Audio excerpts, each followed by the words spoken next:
Kemiskinan itu menyerbu orang malas. Kalau udah malas, udah susah. Ayo jangan malas, yuk semangat terus.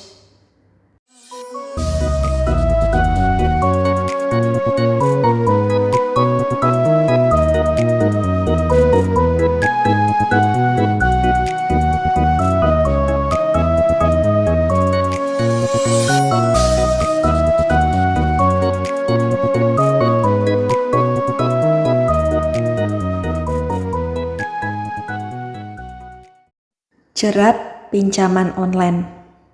Aku sedih banget kalau dengar cerita orang-orang yang terjerat dengan pinjol. Aku rasakan gimana rasanya dikejar-kejar tagihan saat belum ada dana untuk melunasinya. Terus harus hadapi penagih utang dengan kata-kata yang kasar dan lain-lain.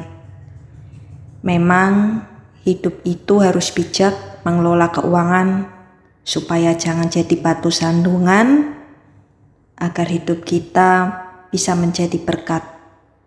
Amsal 13 ayat 11. Harta yang cepat diperoleh akan berkurang, tetapi siapa mengumpulkan sedikit demi sedikit menjadi kaya. Semua orang ingin uang yang mudah didapat. Semua orang pengen cepat kaya. Zaman ini aplikasi online tersedia di mana orang bisa mendapatkan pinjaman uang tunai secara mudah. Sebenarnya ini bahaya. Kenapa? Segala sesuatu yang mudah didapat pasti mahal harganya di belakangnya. Tapi nggak cuma pinjaman online doang. Misal pernikahan. Kamu cepat-cepat nikah tanpa mengenal latar belakang orang, bukankah berat bayar harganya? Pinjol emang mudah didapat, tapi bunganya sangat menjerat. Aku lebih senang orang itu ke bank aja kalau butuh uang, karena bank menyediakan layanan pinjaman yang sesuai dengan kebutuhan. Jadi kita punya kebutuhan apa, kita bisa ngomong ke customer service. Aku butuh ini, lalu bagusnya apa? Karena bank itu resmi, tapi jangan cari bank yang abal-abal ya. Itu persaingan bunga pinjaman, kita bisa tanya-tanya dan bandingkan yang terbaik. Besaran pinjaman disesuaikan dengan kemampuan nasabah. Itu sangat penting. Kalau pinjol, tidak peduli kamu mampu bayar atau tidak.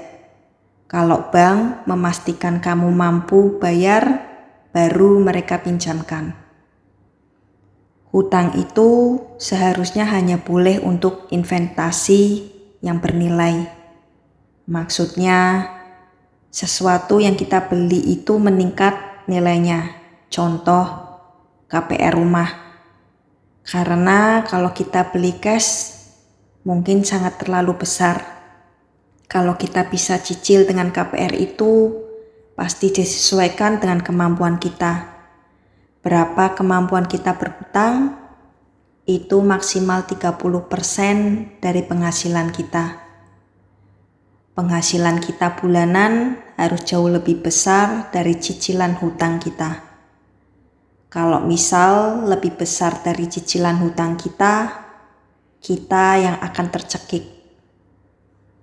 Dan hutang itu hanya boleh untuk modal usaha. Kenapa?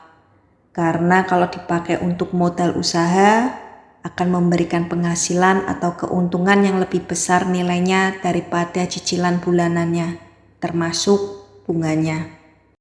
Sebelum kita pinjem uang di pinjol, kita harus pikirin akibatnya gitu loh. Konsekuensinya di belakangnya. Karena untuk setiap tindakan kita, keputusan kita, itu ada resiko yang mengikutinya dalam hal apapun. Kita nikah sama siapapun ada resikonya. Kita kerja sama siapapun ada resikonya. Betul nggak? Kita dagang apapun ada resikonya, semua itu ada resiko. Orang tuh mau enaknya aja, tapi nggak mau bayar harganya. Hutang mudah, cash money, so easy. Tapi kemudian kalau sudah harus mulai bayar dan melihat bunganya baru teriak. Besar sekali bunganya, penghasilanku nggak cukup nih. Pikirkan resiko dan akibatnya sebelum kamu mengambil keputusan untuk meminjamnya. Jangan cepat ingin kaya, hutang harus dibayar. Jangan nggak bayar hutang. Amsal 22 ayat 7. Orang kaya menguasai orang miskin, yang berhutang menjadi budak dari yang mengutangi. Ayat 26. Jangan engkau termasuk orang yang membuat persetujuan dan menjadi penanggung hutang. Ayat 27. Mengapa orang akan mengambil tempat tidurmu dari bawahmu bila engkau tidak mempunyai apa-apa untuk membayarnya kembali? Ingat, jangan sok jagoan pinjam utang untuk bantu orang lain. Jangan jadi penanggung utang.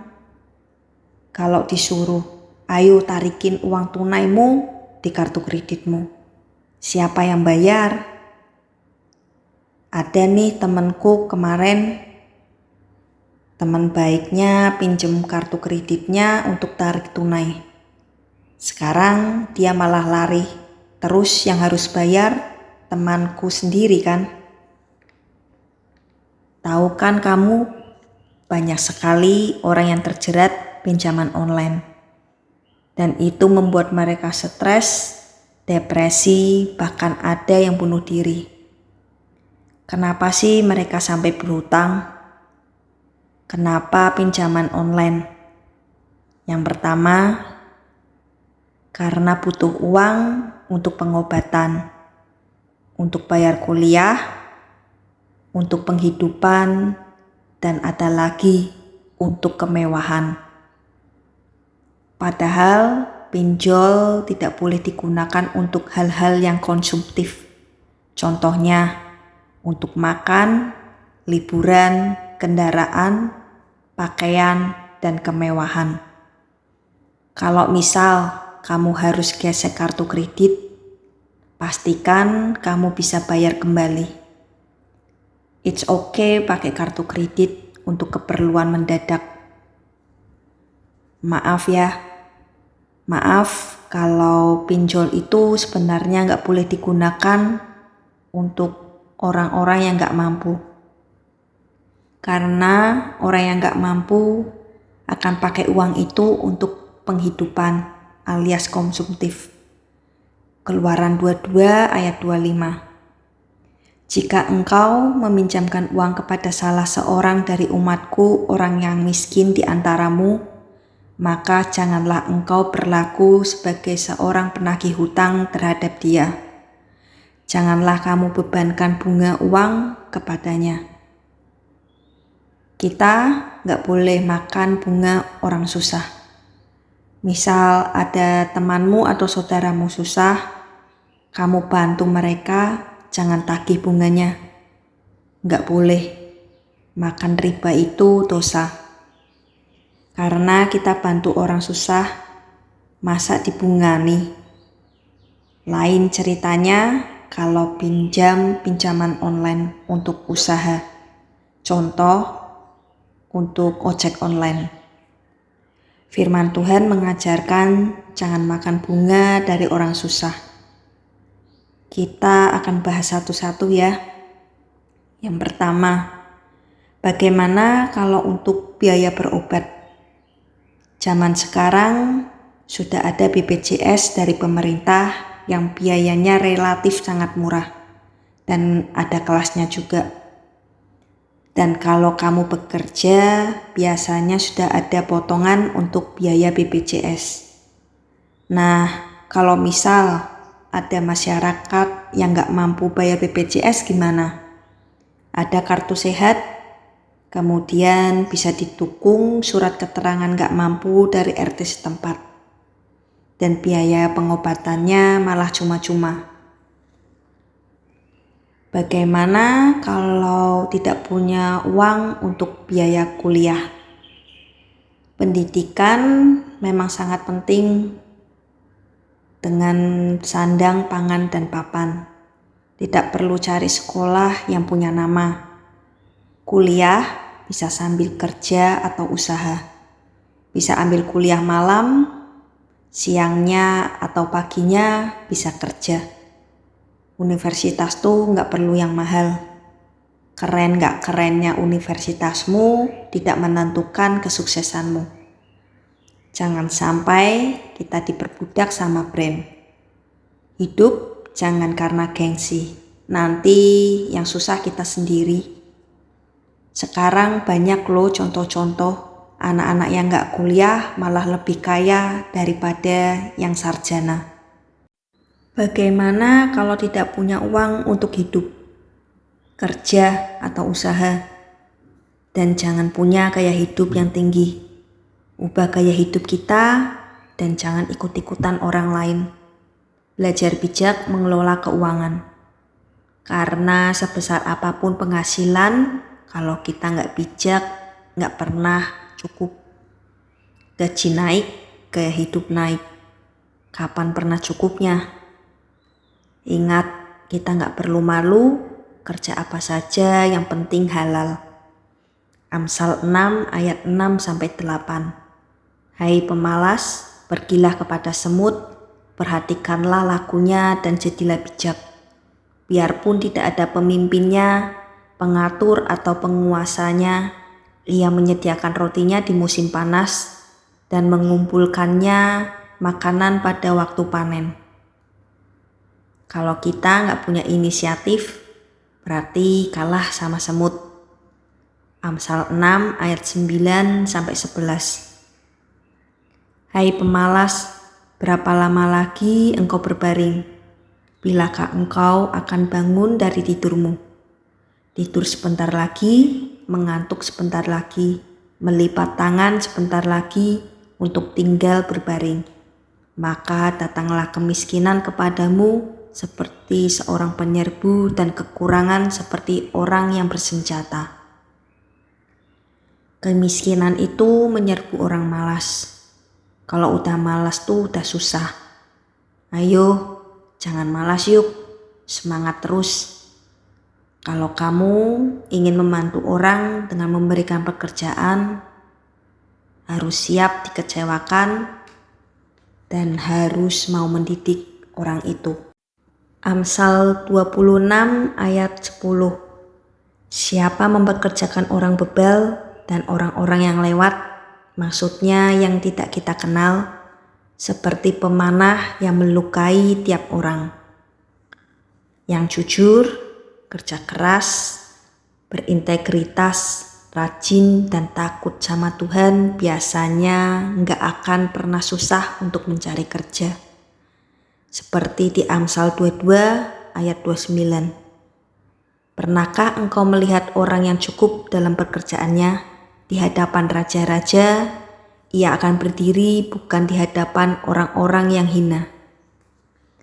Promosi itu dari Tuhan, asal kita bisa melakukan yang terbaik yang kita bisa.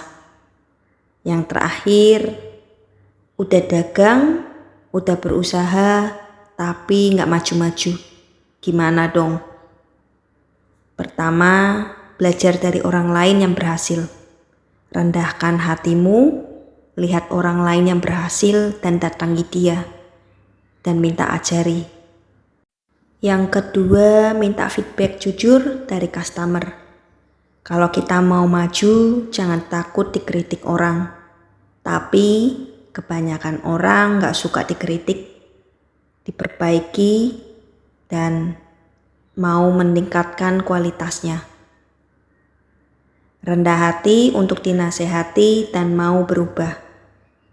Orang mau dengan feedback tapi gak mau berubah. Kalau rekam jejak orang itu baik, aku yakin waktu dia susah, orang-orang di sekitarnya pasti bantu dia. Siapa yang seharusnya bantu kamu? Ya, orang-orang terdekatmu, keluargamu, saudaramu, temanmu, dan gereja. Kita harus belajar dalam hidup ini sangat penting sekali jaga nama baik dan relasi yang baik.